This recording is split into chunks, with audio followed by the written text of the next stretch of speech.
vous n'êtes rien sans le reste de l'humanité.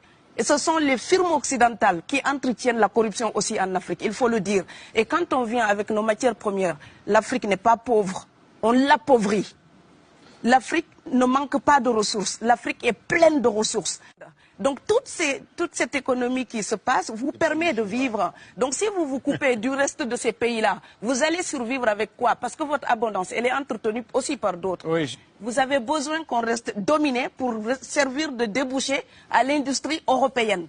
Alors il faut arrêter l'hypocrisie. On sera riches ensemble ou on va se noyer tous ensemble.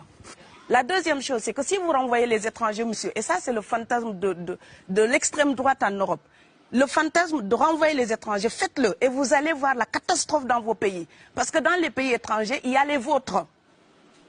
Il y a les vôtres. Et ces pays-là ne vont pas recevoir des claques sans les rendre. Donc renvoyez les étrangers d'ici, vous allez voir les catastrophes que vous allez générer dans votre propre pays. Donc l'Europe doit se respecter davantage. On ne vient pas que chercher du pain. On peut venir aussi pour la liberté, pour la démocratie, pour la culture européenne. Donc l'Europe aussi nourrit un vrai mépris d'elle-même en pensant qu'il n'y a que l'alimentation qui amène les gens. Elle n'a que ça à proposer, je pense qu'elle a plein d'autres choses à offrir. Quand vous dites que l'immigration pose un problème, il faut aussi parler des avantages de l'immigration. Parce que moi, quand je travaille en France, je paye mes impôts ici. La majorité paye ses impôts, s'installe dans vos pays, enrichit vos pays. Donc, ce sont des citoyens productifs.